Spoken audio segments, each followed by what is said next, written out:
counties in our country.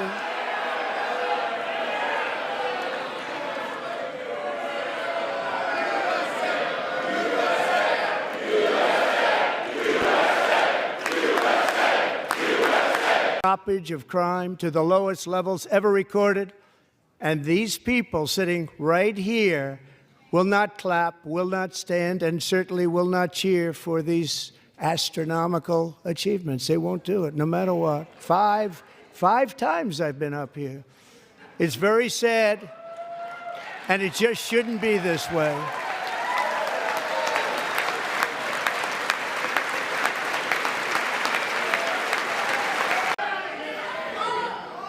Finding that members continue to engage in willful and concerted disruption of proper decorum, the chair now directs the Sergeant-at-Arms to restore order.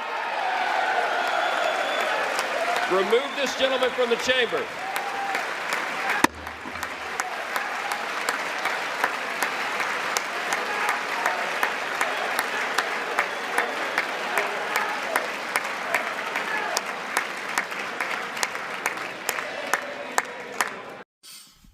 Yeah, I don't know what the heck is going on. This world, this USA is just weird. I'm seeing, maybe it's because I'm seeing this for the first time, but I did not know that people in the Congress can act like they're in high school. This presidential address that I just watched yesterday was just weird to the point where I didn't understand what was happening. Well, I knew exactly what was happening. I was just like, why is this happening? Why are these adults acting like this here while we're talking about stuff that's supposed to be happening, that has happened in America for the past month? We have adults that are acting like high schoolers. You got the one team that's just clapping and cheering every time the president says something, and then you got the other side that's just sitting there booing. You got some people that got like their signs that are saying, what was they saying? Musk steals and save Medicare. I know I saw some women that were wearing pink. There was a couple of, like a group of women that were wearing pink. I'm not sure what that was for because it's not breast cancer month. So I don't know what that was about. And like when Trump was saying certain stuff, they were just booing. And you even had, what's his name? Al Green, the guy who was actually trying to impeach Trump not too long ago, that was there. And he was just creating outbursts to where he had to get kicked out. And it's like, what's going on here in America for people to really be acting like this? Is it really that deep? Now, I understand that there's a lot of stuff that the Democrats do not like. This is cool. But there was a lot of stuff that the Democrats didn't, that the Republicans didn't like, that the Democrats were doing. And I don't recall addresses ever getting like this. They just sat, they just listened, their hands were crossed, and they didn't say anything. And that was really it. Now, were the Republicans in the right for out here cheering and then like doing the whole chants and like looking in the Democrats' direction? No, that's a little bit of gloating. And if we're really going to call this a Christian nation, like they so claim to be, then we shouldn't be gloating, especially to the other side. There definitely needs to be the unification and not wanting the division. That whole thing just looked like division. That whole thing literally just looked like Kendrick Lamar in the halftime show where he's talking about the whole division and stuff like that. It was kind of weird. It was really weird to see. I wasn't expecting somebody to get kicked out for a presidential address. I wasn't expecting to see protest signs at a presidential address. I wasn't expecting to see so much booing at a presidential address, so much clapping and standing up anytime when he said something, like talking like, yo, calm down, like get off the man's pants, like what y'all doing? He's just talking about what he did. Y'all know what he did, and y'all know what he's been trying to do and whatnot. So the other information that I just wanted to dabble on really quick was what he was talking about. Now, everything that he said was pretty straightforward. It's been everything that, you know, we've been talking about, or some of the stuff that I've been talking about as of lately. Now, as far as like the tariffs goes, there's some heavy stuff that's been happening, heavy stuff with the tariffs. It seems to have taken the worst turn as far as like the strategy that I was mentioning before, where he's kind of just like playing people's hands and seeing how they will react type thing.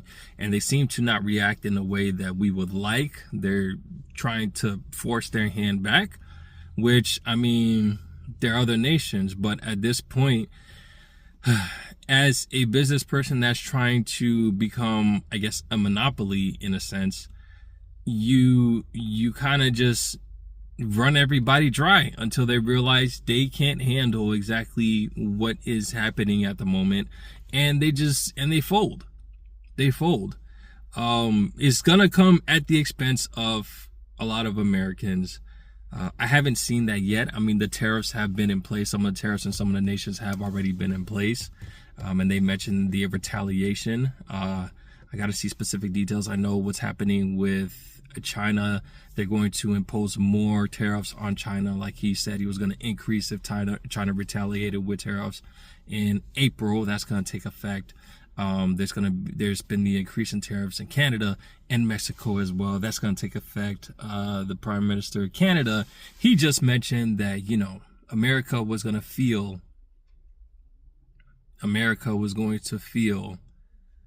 the tariffs that they're about to hit, which Americans are going to feel, yes, but if America is as strong as everybody has been saying, Canada's probably going to feel it first. Now, again, with the whole tariffs thing, like, I get it from one side, I get it from Trump's side, but then I'm hearing another side to where the tariffs on other countries will affect the Americans at the end of the day, so it's going to be worse, which is true. But if that's the case, then why is it that other countries are worried about the tariffs? There's something about the tariffs that they don't like and that they don't want. So they're trying to exert that type of power to show, hey, you're going to do this, so we're going to do it too. And we're going to show you that, you guys need us type thing. When in all actuality, it seems like everybody needs the U.S. So that's, at this point in time, this is what it seems like is happening. Trump's plan, where everybody's retaliating with more tariffs. And so Trump is just going to add more tariffs. Why would he do that? Because he probably feels, and he probably is under the heavy assumption, that America will be all right, that the other countries will fall before America falls, thus making them fold and getting in line with whatever it is that he wants to do as far as, trading goods. So essentially, yes, as I mentioned before in my other video, Trump seems to be starting a tariff war. So the other things that he was mentioning was everything that's happening with Doge, the money that they've been saving, the millions of dollars that they're trying to, millions and billions of dollars that they're trying to save from being sent out to other nations. He mentioned a lot of that, which, I mean, those are the stuff that Doge managed to pull, showing exactly what other nations are feeding or getting fed off from us, which is interesting because I just got from ground.news was that the courts had blocked Trump from removing those couple of, I think it was like $2 billion. Now, I don't think that was everything that Trump had mentioned yesterday that they managed to savor. I'm pretty sure it was more than 2 billion, but essentially that was the big thing as far as Doge goes. And he was listing a whole bunch of stuff that we were sending money over to other countries for. And I know that there's going to be a lot of Democratic voters that don't find issue with that. But it's just like when you're honestly looking at your bank account and you see, oh, I just spent $5 at McDonald's, it's fine. And then you see another $5 at McDonald's, another $5 at McDonald's. And then next thing you know, your bank account says that you've spent a total of $500 at McDonald's. And then it's like, yo, I don't go to McDonald's that much. Yeah, you do. You just keep spending all these little $500. So all of this money that's going out to other countries, it adds up. Is it going to add up to the $2 trillion that Trump and Elon said that they're going to try and get? I don't think so. But at the same time, It's only been a month. And they've managed to see all the loopholes with these number of dollars that's been going out to other countries. And then on top of that, with the Social Security, I don't know. I had to do more research to figure out exactly what's going on with that. But that's just, it is baffling to think. And I was telling my wife this, like, I need receipts of that information. Now, of course, I work. So you guys can blame all you want, saying, oh, you didn't do the research before you did this video. Well, it's either I was going to do this video now or it wasn't going to happen because I work and all this stuff. But essentially, I need receipts to see all of these old people, all these dead people that Trump is saying that is still getting Social Security claims, even though they're like in the hundreds. They are not, there's no way that there's over 1 million people that are over 100 in America. I refuse to believe that. There's not. And there's several age frames over 90 that he mentioned, that he said that they found millions of data entries for that was receiving Social Security. So again, this is one of those loopholes that's been happening with the government that they're trying to remove. We need to fact check and make sure that this is actually what's happening. Yes, because outside of that, it just seems like Elon would just have a whole bunch of information for a whole bunch of people, which could also very well be the case. But at the end of the day, my biggest thing is the way that everybody's reacting to this. It's very childish. We need to grow up and deal with whatever we have right now. This is what we have right now. There's a way to fight over it. Okay, yeah, sure. But I don't know. It's just weird. I wasn't expecting this. Maybe there'll be more like this in the future. With the future presidents, but we'll see. Y'all let me know in the comment section below what y'all think. I'm gonna catch you in the next one, and take it easy. Peace.